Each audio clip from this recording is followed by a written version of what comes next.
Y está con nosotros José Yuste, un experto en temas económicos, financieros y también de negocios. Pepe, ¿cómo estás? Muy buenos días. Muy buenos días, Raimundo. ¿Qué tal?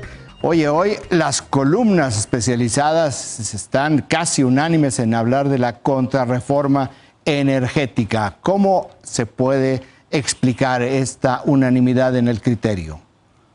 Porque en efecto todo lo que es el sector privado, el sector privado que invirtió 40,000 millones de dólares, Raimundo, es lo que invirtió en todo este tiempo el sector privado en electricidad, en energía renovable, en ciclos combinados sobre todo, en estas dos, bueno, pues quedarían en la indefensión. ¿Por qué? Porque ya no tendrían un regulador. Con la reforma, el regulador que los tenía, que era la Comisión Reguladora de Energía, se desaparecería. Eso por un lado. Y el que decía quién compraba, que primero compraba la energía más barata y después la energía más cara, es decir, se las compraba ellos porque son las más económicas, que era el SENACE. Ese SENACE pasa a la Comisión Federal de Electricidad, así que todo se lo dan prácticamente a la Comisión Federal de Electricidad.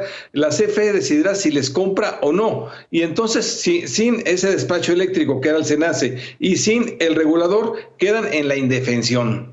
Oye, esto pues va a llevar a un conflicto con Canadá y Estados Unidos. La desaparición de los órganos autónomos que servían como contrapeso y para poder tener una competencia libre de mercado. ¿Para dónde nos va a llevar esto, Pepe?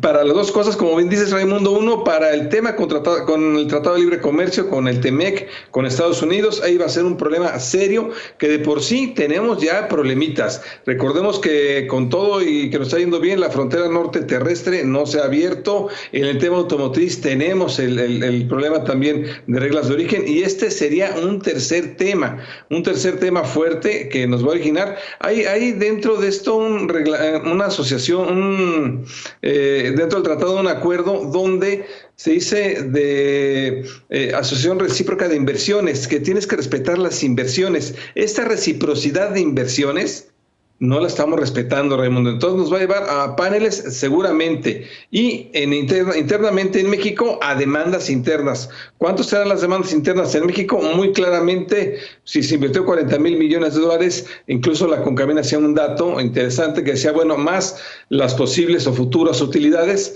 hay quien habla que hasta de 70,000 millones de dólares exigirían las empresas a México en una suerte de una expropiación indirecta. Oye, Enrique Quintana publicaba este fin de semana que esta reforma es expropiatoria y decía algo que podrían expropiar desde paneles solares que tú compraste para tu casa hasta no inversiones, ya obras en las cuales se invirtieron hace ya algún tiempo. ¿Es realmente tan dramático lo que plantea en algunos puntos esta reforma?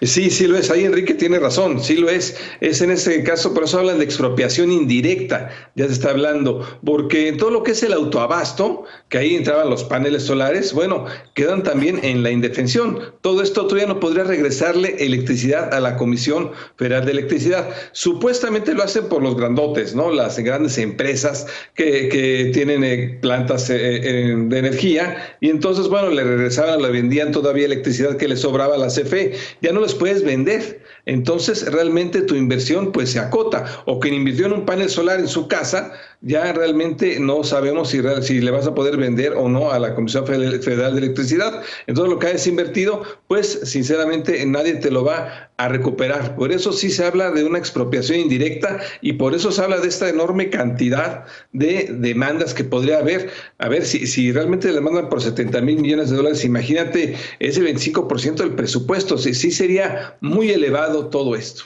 Oye, a ver, déjame irme, Alex, un ejemplo quizás un poco burdo. Esto significaría que, por ejemplo, los paneles solares del segundo piso del gobierno de la Ciudad de México tendrían que ser retirados para que entonces colocaran ahí, la CFE colocara alumbrado. Esto es un poco como llevándolo un poco al extremo. Podría suceder, se tira la inversión que hizo el gobierno de la Ciudad de México y que entonces tiene que hacer otro gasto para poner alumbrado.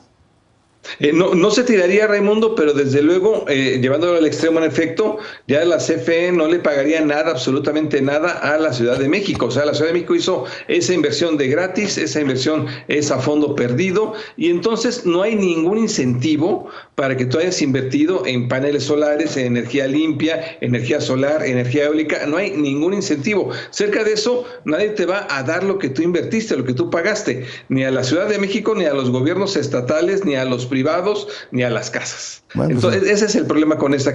Hay quien dice, Raimundo, que está tan exagerada esta reforma que quisieran que no la aprobaran. Yo creo que sí quieren que se apruebe y creo que va por ese sentido. Oye, si no, pues ya veremos velas ahí alumbrando las noches el segundo piso. Pepe Yuste, muchísimas gracias por este análisis. Raimundo, qué gusto. Gracias. Muy buen día. Muy buen día. Síguete cuidando, Pepe.